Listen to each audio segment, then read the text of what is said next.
अन्य सभी महानुभाव, देवी और सज्जनों, नमस्ते।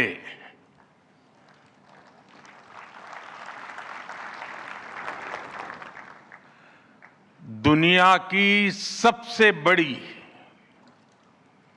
और ऐतिहासिक एआई इम्पैक्ट समिट में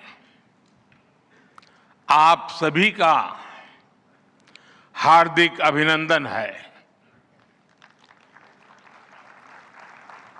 ये समिट जिस भारत में हो रही है वो भारत 1/6 ऑफ ह्यूमैनिटी को रिप्रेजेंट करता है। भारत दुनिया की सबसे बड़ी युवा आबादी का देश है, सबसे बड़े टेक टैलेंट पूल का केंद्र है, सबसे बड़े टेक एनेबल्ड इकोसिस्टम का उदाहरण है। भारत नई टेक्नोलॉजी बनाता भी है और उसे अभूतपूर्व तेजी से अपनाता भी है। नई टेक्नोलॉजी के प्रति उत्सुक 140 करोड़ भारतीयों की ओर से मैं आप सभी heads of governments, global AI ecosystem के लीडर्स और इनोवेटर्स का इस समिट में स्वागत करता हूं, आपका आभार व्यक्त करता हूं। इस समिट का भारत में होना भारत के साथ ही पूरे ग्लोबल साउथ के लिए गर्व का विषय है। इस समिट में एआई जगत के हुज हू यहां पर मौजूद है। दुनिया के 100 से ज्यादा देशों का रिप्रेजेंटेशन, दुनिया के कोने कोने से यहां आए महानुभाव इसकी सफलता को नई ऊंचाई पर ले जा रहे हैं। इसमें यंग जनरेशन की जो उपस्थिति हमने देखी है वो एक नया विश्वास पैदा करती है। आमतौर पर नई टेक्नोलॉजी को लेकर कुछ लोगों में शुरुआती में संदेह होता है, लेकिन जिस तेजी और भरोसे के साथ दुनिया की युवा पीढ़ी एआई को स्वीकार कर रही है, उसकी ओनरशिप ले रही है, एआई का इस्तेमाल कर रही है, वो अभूतपूर्व है। यहां एआई समिट की एग्जीबिशन को लेकर भी बहुत उत्साह रहा है। खासकर यंग टैलेंट बहुत बड़ी संख्या में आया है। एग्रीकल्चर, सिक्योरिटी, दिव्यांगजनों की मदद, मल्टीलिंगुअल पॉपुलेशन की तमाम जरूरतों से जुड़े जो भी सॉल्यूशंस यहां प्रेजेंट किए गए हैं वो इस फील्ड में मेड इन इंडिया की ताकत और भारत की इनोवेटिव कैपेबिलिटीज का बहुत बड़ा उदाहरण है। साथियों, मानव इतिहास में हर कुछ शताब्दियों के बाद एक टर्निंग पॉइंट आता है और वो टर्निंग पॉइंट सभ्यता की दिशा रीसेट करता है और वहीं से विकास की रफ्तार बदलती है। सोचने, समझने और काम करने के पैराडाइम बदलते हैं। और दिलचस्प बात यह है, जब हम ट्रांसफॉर्मेशन के उस दौर में होते हैं तब उसके वास्तविक इंपैक्ट का अंदाजा भी नहीं होता। जब पत्थरों से पहली बार स्पार्क निकला, किसी ने नहीं सोचा था कि वही चिंगारी सिविलाइजेशनल की फाउंडेशन बनेगी। जब बोली को पहली बार लिपि में बदला गया, किसी ने नहीं जाना था कि रिटन नॉलेज फ्यूचर सिस्टम की बैकबोन बनेगी। जब पहली बार सिग्नल्स को वायरलेस ट्रांसमिट किया गया, किसी ने कल्पना नहीं की थी कि एक दिन पूरी दुनिया रियल टाइम में कनेक्ट होगी। साथियों, आर्टिफिशियल इंटेलिजेंस मानव इतिहास का ऐसा ही ट्रांसफॉर्मेशन है।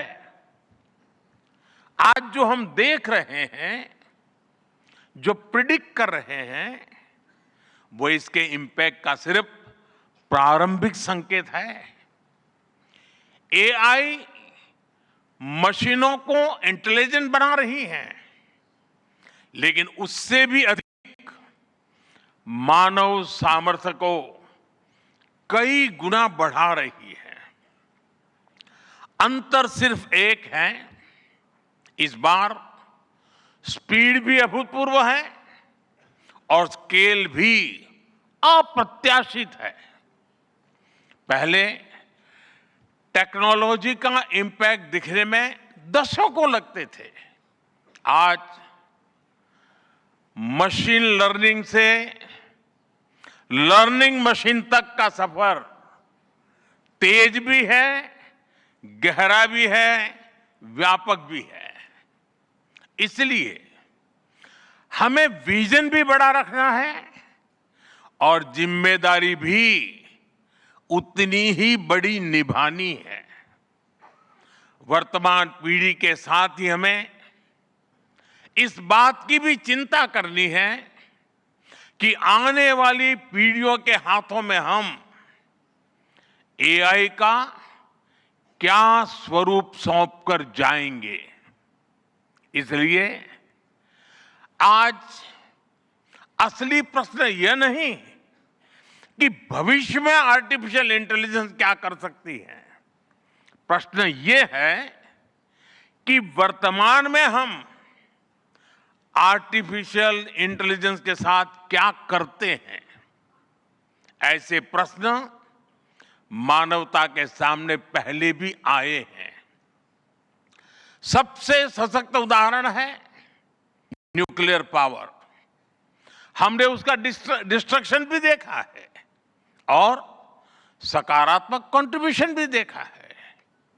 एआई भी एक ट्रांसफॉर्मेटिव पावर है। दिशाहीन हुई तो डिसरप्शन, सही दिशा मिली तो सॉल्यूशन। एआई को मशीन सेंट्रिक से ह्यूमन सेंट्रिक कैसे बनाएं, संवेदनशील और उत्तरदायी कैसे बनाएं, यही इस ग्लोबल एआई इंपैक्ट समिट का मूल उद्देश्य है।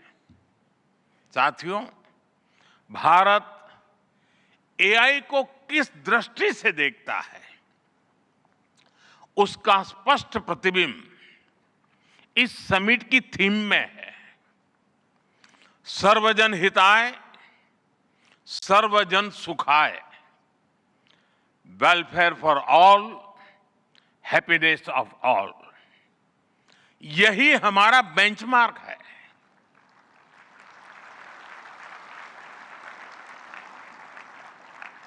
एआई के लिए इंसान सिर्फ डेटा पॉइंट न बन जाए, इंसान सिर्फ रॉ मटेरियल तक सीमित न रह जाए। इसलिए एआई को डेमोक्रेटाइज करना होगा, इसे इंक्लूजन और एम्पावरमेंट का माध्यम बनाना होगा और विशेष रूप से ग्लोबल साउथ में। साथियों, हमें एआई को ओपन स्काई भी देना है और कमांड भी अपने हाथ में रखना है। जैसे जीपीएस होता है, जीपीएस हमें रास्ता सुझाता है, लेकिन हमें किस डायरेक्शन में जाना है इसकी फाइनल कॉल हमारी ही होती है। आज हम एआई को जिस दिशा में लेकर जाएंगे वैसा ही हमारा भविष्य तय होगा। साथियों, आज new Delhi AI impact summit में मैं एआई के लिए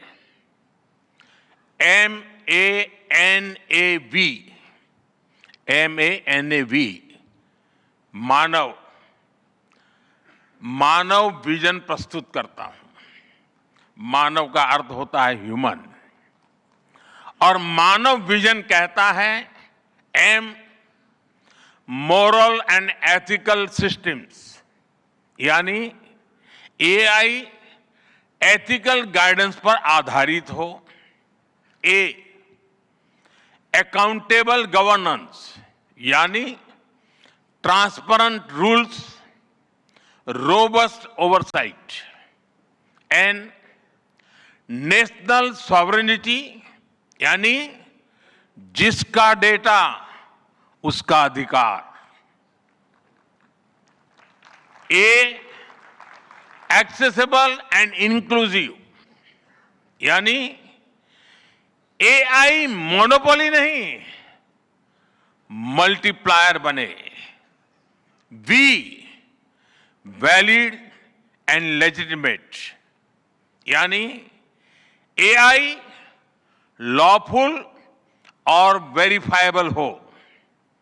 भारत का ये मानव विजन 21वीं सदी की एआई आधारित दुनिया में मानवता के कल्याण की अहम कड़ी बनेगा। साथियों, दशकों पहले जब इंटरनेट की शुरुआत हुई तो कोई सोच भी नहीं पाता था कि इससे कितनी जॉब्स बनेगी। यही बात एआई में है। आज कल्पना करना मुश्किल है कि आने वाले समय इस फील्ड में किस तरह की जॉब पैदा होगी। एआई का future of work pre defined नहीं है। ये हमारे निर्णय पर, हमारे कोर्स ऑफ एक्शन पर निर्भर होगा। मैं समझता हूं हमारे लिए फ्यूचर ऑफ वर्क एक नई अपॉर्चुनिटी है। ये ह्यूमंस और इंटेलिजेंट सिस्टम्स के साथ मिलकर काम करने का युग है। We are entering an era where humans and intelligent systems co-create, co-work and co-evolve। AI हमारे काम को और अधिक स्मार्ट, एफिशिएंट और इंपैक्टफुल बनाएगा। हम बेहतर डिजाइन करेंगे, तेज बिल्ड करेंगे और बेहतर डिसीजन ले सकेंगे। इससे और ज्यादा लोगों को हायर वैल्यू, क्रिएटिव और मीनिंगफुल रोल्स भी मिलेंगे। ये इनोवेशन, एंटरप्रेन्योरशिप और न्यू इंडस्ट्रीज के लिए बड़ा मौका है। इसलिए हमें स्किलिंग, रीस्किलिंग और लाइफ लॉन्ग लर्निंग को मास मूवमेंट बनाना होगा। साथियों, future of work inclusive, trusted और ह्यूमन सेंट्रिक होगा। अगर हम मिलकर आगे बढ़ें तो आर्टिफिशियल इंटेलिजेंस पूरी मानवता की क्षमता को नई ऊंचाइयों तक ले जाएगी। साथियों, कहा जाता है sunlight is the best disinfectant, यानी पारदर्शिता ही सबसे बड़ी सुरक्षा है। कुछ देश और कंपनियां मानती है कि एआई एक स्ट्रैटेजिक एसेट है, इसलिए इसे कॉन्फिडेंशियल तरीके से डेवलप किया जाना चाहिए। लेकिन भारत की सोच अलग है। हम मानते हैं कि एआई जैसी तकनीक तभी दुनिया के लिए लाभकारी होगी जब उसे शेयर किया जाएगा, जब कोड ओपन होंगे और शेयर किए जाएंगे, तभी हमारे मिलियंस ऑफ यंग माइंड्स उन्हें बेहतर और सुरक्षित बना पाएंगे। इसलिए आइए हम ये संकल्प लें कि एआई को ग्लोबल कॉमन गुड के रूप में विकसित किया जाएगा। साथियों, आज की एक बहुत बड़ी आवश्यकता ग्लोबल स्टैंडर्ड्स बनाने की भी है। डीप फेक्स और फैब्रिकेटेड कंटेंट ओपन सोसाइटीज में अस्थिरता ला रहे हैं। फिजिकल वर्ल्ड में हम फूड पर न्यूट्रिशन लेबल देखते हैं कि हमें पता हो कि हम क्या खा रहे हैं। ठीक उसी तरह डिजिटल वर्ल्ड में कंटेंट पर भी ऑथेंटिसिटी लेबल्स होने चाहिए, ताकि लोगों को पता हो कि क्या असली है और क्या एआई से बनाया गया है। जैसे जैसे एआई ज्यादा टेक्स्ट, इमेजेस और वीडियोज बना रहा है, वैसे वैसे इंडस्ट्री में वाटरमार्किंग और क्लियर सोर्स स्टैंडर्ड्स की जरूरत बढ़ती जा रही है। इसलिए ये जरूरी है कि ये विश्वास टेक्नोलॉजी में शुरू से बिल्ट इन हो। साथियों, हमें चिल्ड्रन सेफ्टी के प्रति और अधिक सजग होना होगा। जैसे स्कूल का सिलेबस क्यूरेटेड होता है, वैसे ही एआई स्पेस भी चाइल्ड सेफ और फैमिली गाइडेड होना चाहिए। फ्रेंड्स, आज दुनिया में दो तरह के लोग हैं। एक, जिन्हें एआई में भय दिखता है, वो हमेशा वैसी बात करते हैं। ऐसे लोग जिन्हें एआई में भय दिखता है, और दूसरे वो जिन्हें एआई में भाग्य दिखता है। और साथियों, मैं जिम्मेवारी के साथ कहता हूं, गर्व के साथ कहता हूं, हमें भय नहीं, भारत को एआई में भाग्य दिखता है, भारत को एआई में भविष्य दिखता है। हमारे पास टैलेंट भी है, एनर्जी कैपेसिटी भी है और पॉलिसी क्लैरिटी भी है। और मुझे आपको ये बताते हुए खुशी है कि इस समिट में 3 भारतीय कंपनियों ने अपने एआई मॉडल्स और एप्स लॉन्च किए हैं।